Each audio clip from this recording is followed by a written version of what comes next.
Hello，大家好，我係 Jordan 哥哥。影片開始之前，麻煩大家幫手俾個 like 先啦。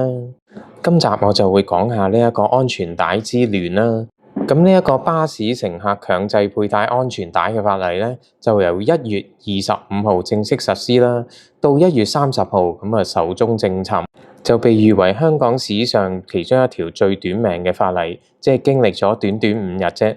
咁但係中間所引起嘅風波咧，實在係我都唔知點形容好啊！有人咧就剪爛啲安全帶嚟到泄憤啦。喂，但係呢個行為咧絕對唔要得啊！ Jordan 哥哥實在要譴責呢啲人啊，因為呢個係刑事毀壞嚟㗎，千祈唔好咁樣做啊！咁另外亦都有人被安全帶咧就困咗45分鐘，結果咧要出動20個消防員咧先救到佢出嚟喎。後尾城巴咧就翻睇 CCTV 就話困咗佢16分鐘啫，邊個真邊個假咧咁啊唔知啦。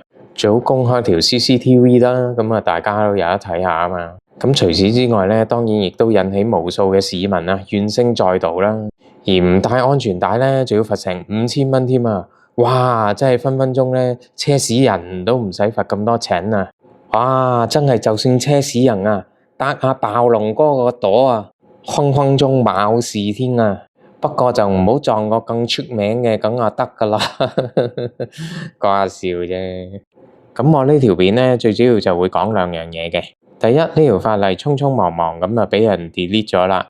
咁你知唔知道到底呢短短幾日，相關部門到底發出咗幾多張告票呢？如果俾人罰咗款，又可唔可以追得返呢？第二就係呢一條法例當初係點樣產生，而嗰一個又或者嗰一班人又需唔需要負責呢？各位好，我係 Jordan， 以前係一個資深記者，曾經喺唔同嘅傳媒機構同埋崗位嗰度工作，依家係從事緊自媒體同埋 production 嘅。如果你都中意睇我嘅製作，又或者中意我睇事物嘅角度，各位不妨 subscribe 支持一下，另外俾個 like 同埋留言講下你哋嘅睇法，都係非常之咁歡迎嘅。咁 Jordan 哥哥咧本身就係一個平民嚟嘅，即係河馬口中啊嗰啲打份工嗰啲人啊。咁所以巴士咧都係我經常會搭嘅一種交通工具嚟嘅。其實喺現實之中咧，搭巴士嘅時候要強制攬安全帶，又真係會帶嚟一啲非常嘅唔方便嘅。因為巴士嘅座位咧通常都係2個一排啦，而且個設計咧都係比較窄嘅，即係窄過私家車嗰啲好多嘅。坐嘅時候唔想同隔離嗰個大髀貼大髀咧，咁個人咧就唯有坐出啲啦，個人就稍稍向外移咁樣啦。例如阿 Jordan 哥哥坐巴士嘅時候咧，有半邊嘅 pat pat 咧都係坐緊無影凳嘅，即係坐喺隔離嗰個咧，無論係一個好髮毛濃密嘅大叔啦，又或者一個光滑嘅美女都好啦。咁 Jordan 哥哥都唔想同人有肌膚之親，大髀貼大髀噶嘛，所以喺一個咁窄嘅位嗰度攬安全帶咧，本身都係有啲難度嘅。仲要攬咗條帶之後啦，隔離嗰個想出去又出唔到，一定要除咗條帶先啦。再褪位俾佢出，甚至乎自己想落車啊，撳下個鐘仔啊，都撳唔到啊，要除咗個扣先得。咁所以呢一條法例雖然係好少嘅事情，咁但係影響嘅民眾係非常之多。咁啊，每個人少少嘅唔方便啦，咁加埋埋咧，就會成為一個非常之大嘅唔方便啦。咁其實立法嘅原意都係想保障巴士上嘅乘客安全，咁原意都係一件好事嚟嘅。咁但係結果咧就搞咗一堆爛攤子出嚟。最後仲俾阿江玉歡姨一嘢篤爆咗。原來呢條法例係有好大嘅 bug， 因為法例上邊寫明要喺2026年1月25號之後先首次登記嘅巴士上邊咧，先需要執行強制攬安全帶嘅，而喺之前嘅車咧就唔需要嘅。咁即係現時喺路面上面行走緊嘅巴士咧，就差唔多超過99.99% 嘅車咧，根據呢一條法例都係唔需要強制攬安全帶嘅。咁然之後又點呢？咁市民上車嘅時候係咪都要問一問個車長？阿車長先生，你呢架車請問係幾時登記㗎？1月25號之前定之後啊？咁所以阿江姨姨喺踢爆咗呢個咁大嘅漏洞之後咧，政府就匆匆忙忙咁樣派出咗呢一個運輸及物流局局長阿 Mabel Chan 出嚟，就話即時 delete 咗呢條法例啦。因為呢條法例上邊寫住嘅就同政府當初宣稱，不論新車舊車，有安全帶必定要扣嘅原意咧，係完全係違背咗嘅。咁但係呢一條法例其實當初又係點樣產生嘅呢？而又有邊一個要為呢一次嘅技術性失誤去負責呢？咁我先講下呢一條法例係點樣誕生嘅先。咁就喺舊年啊，即係2025年嘅9月5號啦，政府就正式刊憲，為巴士乘客強制攬安全帶立法。5日之後嘅9月10號啦，就提交咗俾立法會進行先訂立後審議嘅程序。咁喺呢度咧，我同大家講解一下咩叫先訂立後審議。咁一般比較重大同埋有爭議性啊，或者一啲新法例啊咁樣咧，通常都係先審議後訂立嘅。咁如果係政府提出的話咧，就會交俾立法會去審議咗先啦，跟住再三讀，然後咧由議員去投票通過嘅。咁個法例咧先能夠通過同埋生效啦。咁至於先訂立後審議咧，就係一個比較簡易嘅程序嚟嘅。通常係用嚟處理一啲技術性冇咁高啊，又或者咧冇乜爭議嘅一啲附屬法例啊咁樣，例如調整收費啊，又或者修改一啲交通規則啊咁樣。咁今次呢一條咧就正正係一個交通規則嘅附例啦。咁個程序咧就係由政府刊憲啦。咁刊憲嘅時候咧就已經指定咗呢一個法例嘅生效日期啦，跟住先至再交俾立法會去審議嘅。而審議期咧通常就有28日嘅，咁但係最多咧可以延長去到49日，同埋通常就唔需要啲大會去審議嘅，而係交俾啲小組去審議啦。咁個程序咧就會快好多啦。如果審議期間認為個條文係有問題嘅，咁係可以喺呢個時候咧就去動議修訂啦，又或者廢除呢一條法例嘅。咁而修訂之後咧，亦都係唔需要投票嘅。只要喺審議期入邊冇人提出反對咧，咁呢一條法例咧就會自動生效噶啦。咁所以最大嘅分別就係唔需要議員投票通過嘅。咁而呢一個安全帶嘅法例啦，就喺9月10號提交咗俾立法會啦，就進入咗呢個審議嘅程序。